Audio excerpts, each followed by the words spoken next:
too often these things seem remote to us. They seem like they don't touch our lives. But, until we see a tragedy like what we saw in Brussels, or this comes into our very communities, we feel like we're numb to it. We're numb to the human impact of this very modern evil. In fact, today my goal is to broaden everyone's perspective as to how this threat manifests online, how the threat of extremism is in our everyday lives, and how it's an urgent priority that we all have a responsibility to address. Stories like Lima's have become all too familiar across the UK and Europe. While Daesh are the so-called Islamic State, their positions have been degraded. We've got special forces, we've got an air campaign. They've been degraded on the ground in Iraq and Syria, but they've mounted a very powerful second war, and that war is for the hearts and minds of the next generation. They've been quick to leverage the power of social networks, and they've been able to disseminate their propaganda on a mass scale. This is different, guys. This is different from any other effort in the past, in history. They have a dedicated network of radicalizers and sympathizers who understand the audience, people like Lima, who understand their grievances and know how to target their messages to them. They prey on the isolated and the vulnerable. Some of whom are persuaded to leave their families and to travel, like what Lima was contemplating doing. Or they take action that threatens life here at home. The generation most at risk is not surprising. It's the generation that's grown up, unlike previous generations, more technology literate than their parents and teachers. Their lives are almost always connected to a digital device. That leaves them open and susceptible to messages and influences online where they're unsupervised, where there's no one looking after them. These opinions are in this uncontested space, and that's why people are able to travel down that journey of understanding, learning, inquiry, and get to the point where they're ready to make a very serious decision. And the perpetrators of this digital insurgency, they come from the same peer group. They're digital natives, they're coders, they're social media experts. And their narrative that they create is powerful, straightforward, and simple. You are one of us. Come join us. Come claim your place in history. Folks, this might sound shocking, but the Islamic State, or Daesh as we refer to them, has become a powerful global brand. The messages are professionally produced in over 20 different languages. They produce Hollywood-style recruitment films using, game-quality CGI, what these kids are used to looking at. The brand is well articulated and reinforced through all kinds of imagery. You've seen the Daesh flag used many times, but also iconic uniforms. We've even seen mugs and cups and children's backpacks, branded with the Daesh flag and memorabilia. This is all reflecting the highly partisan nature of its followers. Daesh also understand the concept of the marketing funnel. They know how to cast their propaganda to the widest possible audience, then target those messages to people who are highly susceptible on social networks, where they share their time with their friends. Incidentally, this all happens in the same place where your businesses and your products and your messages operate. And that's why it's important for everybody here to understand this and to think about it and think about creative solutions that we can apply to it. So you might be asking, why are these accounts out there? Like, why aren't they taken down? Why are they allowed to put these messages out there? Well, in the UK, we have a world-class organization called the Counterterrorism Internet Referral Unit. We've set up a similar unit in partnership with the EU based on the UK model. And when we become aware of these things or we find them online, we request to social media companies and communications apps providers to take them down. And almost always they do so. But the problem is that this is a very difficult challenge, and keeping up with the amount and volume of things being posted is nearly impossible. It's just simply not enough for governments and the public to be doing this. We need more technology solutions in this area. Daesh have adapted their strategies too to these takedowns and to this response that we've ramped up over time. They operate a dispersed network of accounts that automatically respond to these takedowns. They use really clever tactics. Some people refer to them as a swarm of bees online. So whenever something happens, they immediately are able to react and reconfigure. These radical sympathizers will actually be reconfigured and up and running, sometimes often within minutes of being taken down. In Daesh's own words, this is an online war, and crucially, it's a war that they believe that they are winning. Until recently, the call to action has been, as Lima was sharing with you, it's been to pick up and travel to the region, become part of their so-called Sharia utopia caliphate. However, as governments have responded and cut off those passage routes and stopped people from traveling, what's happening is that trend is reversing. It's backing up into society. The Pentagon has reported a dramatic 90% reduction in the amount of people traveling. So it used to be last year it was 2,000 per month, and now we're down to 200 per month. And some people have been reporting that as the demise or the declining state and stature of Daesh and their appeal. But the only thing I would say is it's dangerous to assume that this threat has subsided when the discontent that fuels it continues to grow. In just the past weekend, Daesh released, through its spokesman, Abu Muhammad al-Adnani, a message to its followers who have been prevented from traveling, telling them that they should instead undertake terrorism here at home on the domestic front. His call to action was most troubling because of the way it was reported. His exact words, describing, dictating these acts of terror were put out for the whole world to hear by international broadcasters. Not only were these violent provocations covered word for word, one British national newspaper actually took an unrelated Daesh video of a young child being trained for war and posted it in the center of the story that included the Adnani statement. Now, after that video played, what happens? It didn't stop. An autoplay queued up the next video, which was another Daesh propaganda video. After that one finished, it queued up another video, which was another propaganda video. So basically, you had this full catalog of horrific online, propaganda videos on demand for anybody to see. Now, we have to ask ourselves, what is the news value of that material being online? Is there any, what public interest are they serving here? It's none. And this is something we all have to think about. We must ensure that we're not inadvertently promoting these messages, supporting Daesh in this way, giving them a platform.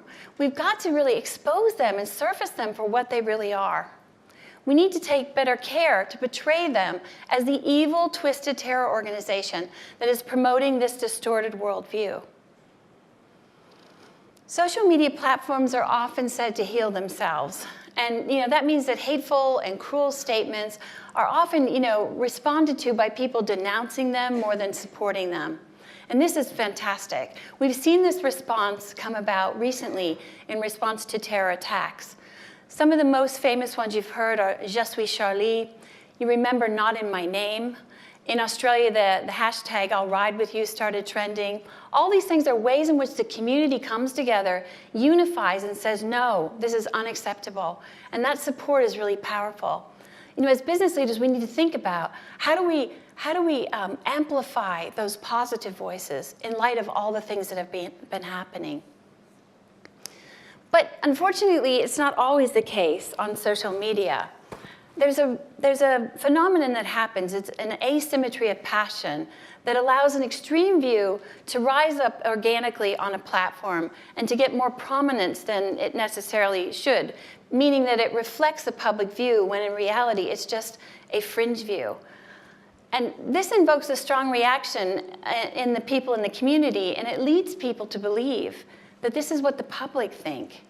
And that we have to think about, because these extreme views do not represent the public view.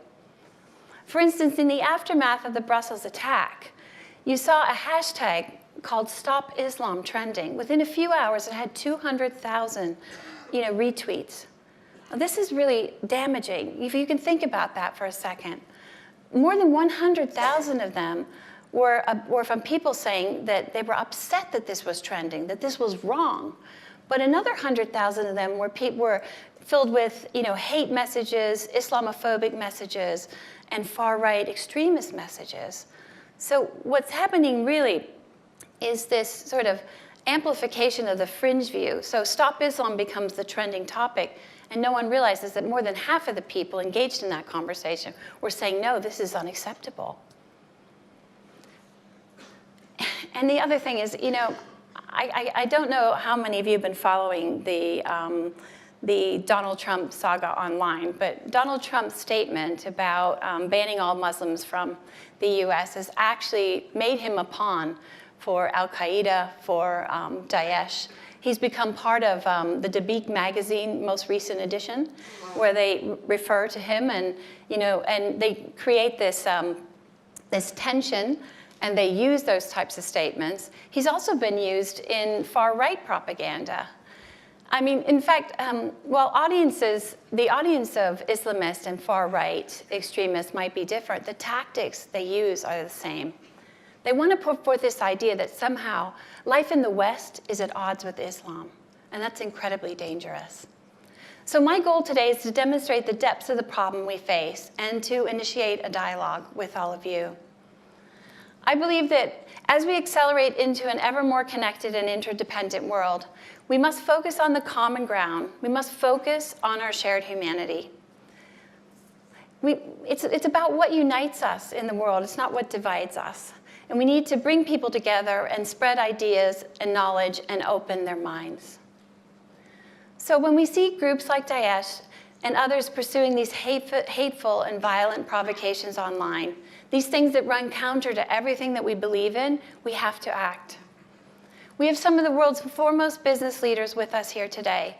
Imagine what we can do if we turn our attention and energies toward tackling this unprecedented challenge. We welcome your innovative ideas and your support. Whether it's leveraging the power of your brands to speak the language of inclusiveness and belonging, or whether it's perhaps helping community or civil society groups to deliver and amplify alternative voices. These voices that undercut the Daesh brand proposition and other extremist groups. We need companies to champion projects that build digital resilience, that help teachers and parents understand, that help children make the right choices, to help them discern what they're reading and viewing online, and to make the right choices.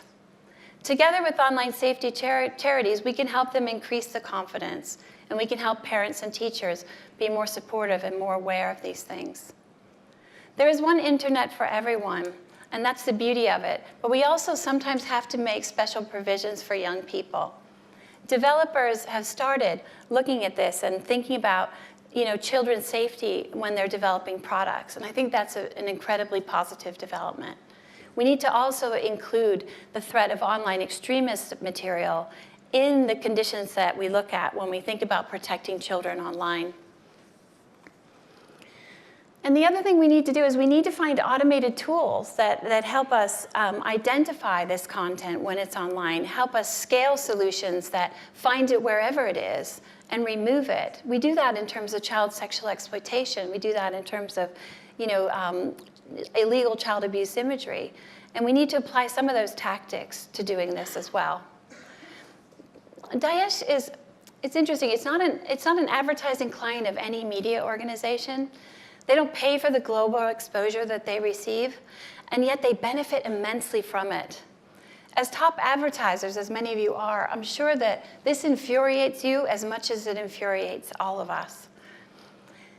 We can't stop these brands from communicating. Even the worst bigots have a right in free societies to put out a message, but we can stop them from using legitimate tactics and techniques that amplify that message. We need to be aware of that, and we need to look at opportunities to intervene. And finally, we must empower the global community with better tools to respond and report to harmful content, to engage them to take action. Every person has the ability to recognize, bias, hatred, and intolerance on their profiles and say, hey, not in my name. And we need to give them the tools that empower them to do just that. My real appeal to you today is to make this agenda your own. Freedom of expression and freedom of harm are two ideals that must coexist. They can exist side by side. Let's turn our ideas and creativity against the terrorists and extremists. We can't let the world retreat to a dark place of ignorance and intolerance. We must stand up for a world in which knowledge and debate and discussion bring people closer together and make them feel part of something greater than themselves. We can't let the technology that was developed to unite us be exploited by those who seek to divide us. Lastly, we started with the story of Lima and her bravery coming here today. I'd like to close with another story of an incredibly brave young man named Morad Lashrouri. In March, his estranged brother Nadim detonated a bomb at the Brussels Zaventem airport. This past weekend, Morad, representing his home country of Belgium, won the gold medal at the European Taekwondo Championship. He rose above his grief and his tragedy and the tragedy that befell him, his family, and his nation. And he won the right to represent his country, Belgium, in the Rio Olympics. These are stories about human courage, and we need to recognize that even one person can make a huge impact. And we must support and wish him the best this summer at the Olympics. Thank you very much.